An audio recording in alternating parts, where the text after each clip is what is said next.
परिसर अभ्यास भाग 1 हा विषय अभ्यासत असताना गेल्या तासामध्ये आपण पाठ क्रमांक 8 सार्वजनिक सुविधा आणि माझी शाळा हा पाठ आपण पाहत आलेलो आहोत। या पाठामधील उर्वरित भाग आपण आजच्या तासाला पाहणार आहोत। तर आपण इथपर्यंत पाठ पाहितला होता। वाचा व चर्चा करा। वाचा व चर्चा करा या ठिकाणी एक चित्र दिलेलं आहे। स्वच्छता दूत, स्वच्छता दूत पहा, शाळेचे विद्यार्थी, शाळेमधले विद्यार्थी स्वच्छता दूतांच्या मार्गदर्शनाखाली गाव स्वच्छ करतात। गावाची स्वच्छता करताना या ठिकाणी दाखवलेलं आहे। तर आपण इथपर्यंत हा भाग पाहितला होता। तर या ठिकाणी थोडीशी माहिती दिली आहे पहा। शाळा ही समाजाच्या प्रगतीला किंवा एखादी समस्या सोडवायला मदत करते। आपल्याला माहिती आहे की शाळा समाजामधल्या एखाद्या गोष्टीला, अडचणीला मदत करते, प्रगतीला शाळेचं सहकार्य असतं। आणि गावातील लोकांना स्वच्छतेच्या सवयी लागाव्यात म्हणून एका शाळेतले काही विद्यार्थी स्वच्छता दूत झाले। त्यांनी शाळेमार्फत गावात स्वच्छता अभियान राबवले। रस्त्यावर थुंकू नका, कचऱ्याची योग्य विल्हेवाट लावा अशी घोषणापत्रे त्यांनी तयार केली। वास्तव्यामध्ये पथनाट्ये सादर केली। या स्वच्छता दूतांनी रहिवाशांना स्वच्छतेचे महत्त्व पटवून दिले। गावाला निर्मल ग्राम पुरस्कार मिळवून दिला किंवा देण्याचा प्रयत्न केला। शाळेने असा सहभाग घेतला, गावात एकजूट निर्माण होण्यास त्यांची मदत झाली। इथपर्यंत आपण हा पाठ पाहितला होता। आता यानंतरचा मुद्दा आपण आज पाहणार आहोत, सांगा पाहू। या सांगा पाहू मधले देखील काही प्रश्न आपण पाहितले होते। तुम्ही जर असलेल्या एखाद्या पालक शिक्षक सभेस कोणत्या विषयावर चर्चा झाली, म्हणजे आपण हजर असताना शिक्षक पालक सभेमध्ये किंवा मीटिंगमध्ये कोणत्या विषयावर चर्चा झाली, तर प्रत्येक वेळेस वेगळे विषय असतात। त्यानंतर या सभेत कोणते महत्त्वाचे निर्णय झाले, तर शिक्षक पालक सभेमध्ये किंवा सहविचार सभेमध्ये, मीटिंगमध्ये शाळेच्या अडीअडचणी, मुलांच्या अडीअडचणी, मुलांच्या प्रगतीच्या बाबतीमध्ये ज्या काही अडीअडचणी आहेत, भौतिक सुविधेच्या बाबतीमध्ये अडीअडचणी, यावर चर्चा होत असते। तुमच्या सर्व मित्रांचे पालक सभेला आले होते का, तर शक्यतो सगळ्याच विद्यार्थ्यांचे पालक मीटिंगला येत नाहीत। निम्या अर्ध्या मुलांचे पालक मीटिंगला येत असतात। आपल्या शाळेतील किंवा आपल्या शाळेत सर्व पालकांचा सारखाच आदर केला जातो का, हे तुम्हाला कशावरून समजते, तर पालक कोणतेही असोत, सर्व पालकांचा सारखाच आदर शाळा करत असते। शाळेला सर्व पालक सारखेच असतात, म्हणून शाळा सर्व पालकांना योग्य तो रिस्पॉन्स देत असते, सर्वांचा आदर सारखाच करत असते। सर्व शाळांमध्ये शिक्षक पालक आणि माता पालक संघ असतात। या संघामुळे आपले शिक्षक व पालक यांच्यात संवाद होतो। तर आपल्याला माहिती आहे की शाळेमध्ये शिक्षक पालक माता पालक संघ असतात, यामुळे पालकांचा आदर होतो। आणि जर एखादी मीटिंग वगैरे असेल, शिक्षक पालक सहविचार सभा असेल, त्यावेळेस ज्यावेळेस पालक शाळेमध्ये येत असतात, शिक्षक पालक मीटिंगसाठी किंवा सहविचार सभेसाठी, त्यावेळेस पालकांचे स्वागत अशा प्रकारे विद्यार्थी पुष्पगुच्छ किंवा पुष्प देऊन करत असतात। हे पहा, या ठिकाणी चित्र दाखवले। पालकांचे स्वागत करताना विद्यार्थी, पालकांचे स्वागत करताना विद्यार्थी, म्हणजे पालक जर शिक्षक पालक सहविचार सभेसाठी किंवा मीटिंगसाठी शाळेत येत असतील, आले असतील, तर विद्यार्थी अशा प्रकारे पालकांचे पुष्प देऊन स्वागत करत असतात। आणि मग यामुळे काय होते, शिक्षक पालक सहविचार सभेमुळे किंवा मीटिंगमुळे काय होते की शाळेच्या जे काही अडीअडचणी आहेत, शैक्षणिक बाबतीमधल्या किंवा भौतिक सुविधांच्या बाबतीमधल्या ज्या काही अडीअडचणी आहेत, त्यावर चर्चा होते। आणि चर्चा होऊन ती सोडवण्यास काय होते, तर मदत होते। पालकांमध्ये आणि शिक्षकांमध्ये योग्य तो संवाद होत असतो।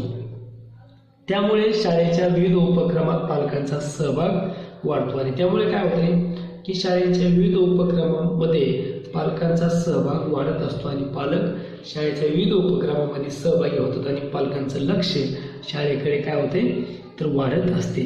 शाळा सर्व पालकांचा सारखाच सन्मान करते आणि त्यामुळे शाळा काय करते, सर्व पालकांचा, कुणी असो, सर्वांचा सारखा सन्मान करते, आदर करते।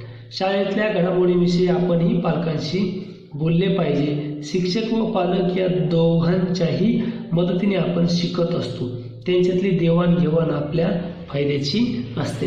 आणि मग शिक्षक आणि पालकामध्ये जेवढी काय मतांची देवाणघेवाण होईल, विचार होईल, बोलणं होईल, चर्चा होईल, तेवढा शाळेचा फायदा असतो.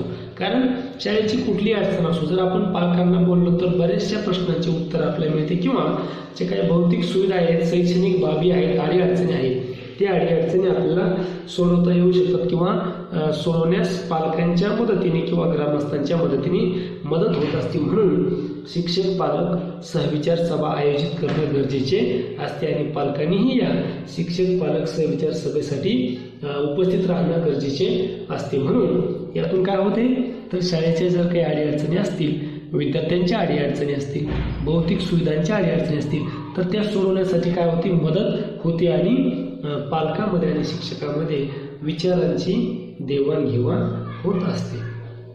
त्यानंतरचा मुद्दा आहे तो करून पहा.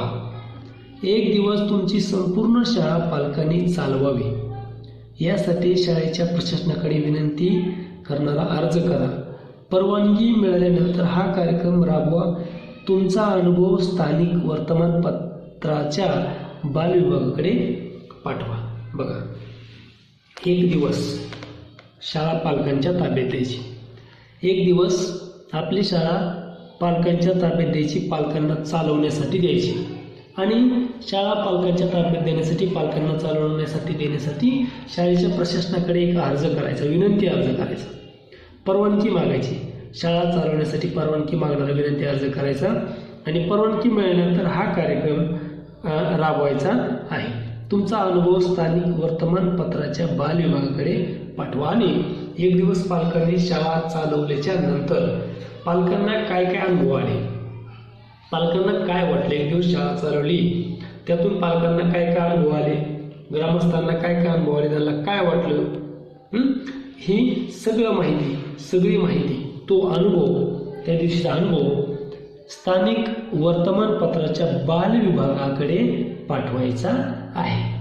त्यानंतरचा मुद्दा, हे नेहमी लक्षात ठेवा. पहा, महत्त्वाचा मुद्दा आहे, हे नेहमी लक्षात ठेवा.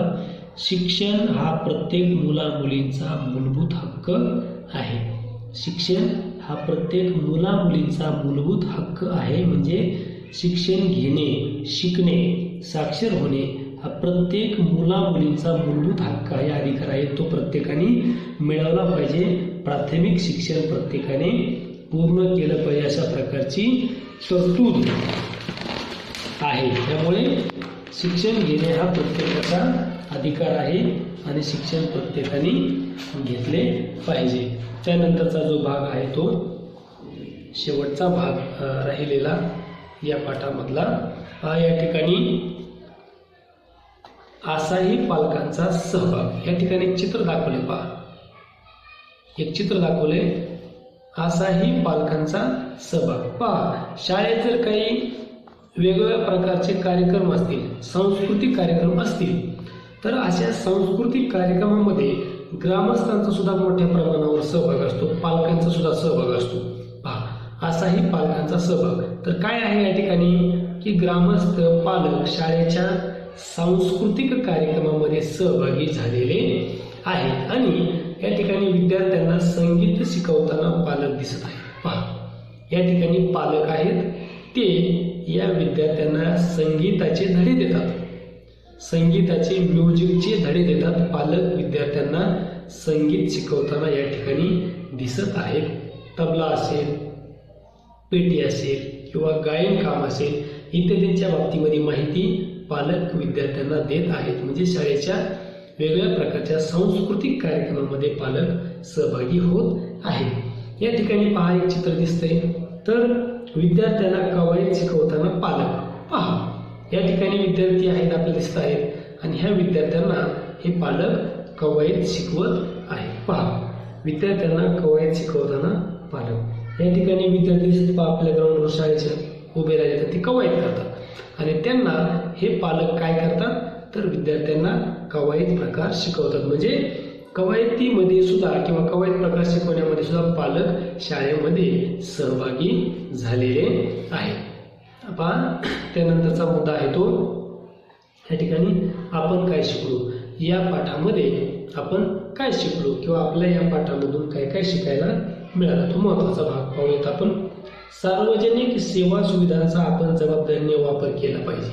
बघा, सार्वजनिक सेवा सुविधा कोणतीही असो, रस्ता असो, पिण्याचं पाणी असो, ST बस असो, रेल्वे असो, विमान सेवा असो, वीज असो, कुठलीही सार्वजनिक सुविधा असो, तिचा आपण जबाबदारीने काळजीपूर्वकच वापर केला पाहिजे. ही आपली सर्वांची जबाबदारी आहे. सार्वजनिक सेवा सुविधांचा आपण जबाबदारीनेच वापर केला पाहिजे, तरच ती व्यवस्थितरित्या टिकू शकते आणि चांगल्या प्रकारे आपल्या सुविधा पुरवू शकते. त्यानंतरचा मुद्दा आहे तो शाळा समाजाच्या प्रगतीत भर घालते. शाळा समाजाच्या प्रगतीत भर घालते. शाळा समाजाच्या प्रगतीमध्ये भर घालते म्हणजे समाजाची प्रगती होण्यामध्ये शाळेचा खूप मोठा वाटा आहे. समाजाची प्रगती होण्यामध्ये, समाज सुधारण्यामध्ये, समाज पुढे जाण्यामध्ये शाळेचा खूप मोठा वाटा आहे. अर्थातच शाळेच्या मदतीने समाजाची प्रगती होत असते. त्यानंतरचा मुद्दा शेवटचा आहे तो शाळेत जाऊन शिकणे हा प्रत्येक मुलामुलीचा हक्क आहे.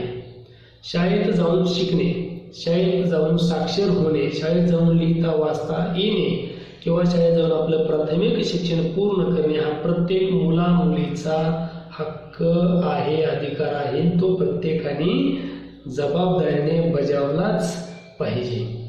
तर आज या ठिकाणी आपला हा पाठ सार्वजनिक सुविधा आणि माझी शाळा 8वा पाठ संपन्न झालेला आहे. यानंतर खाली जो काही स्वाध्याय दिलेला आहे घरच्या अभ्यासासाठी प्रश्न उत्तर ते सर्वांनी व्यवस्थित वहीमध्ये सोडवायचे आहे. धन्यवाद.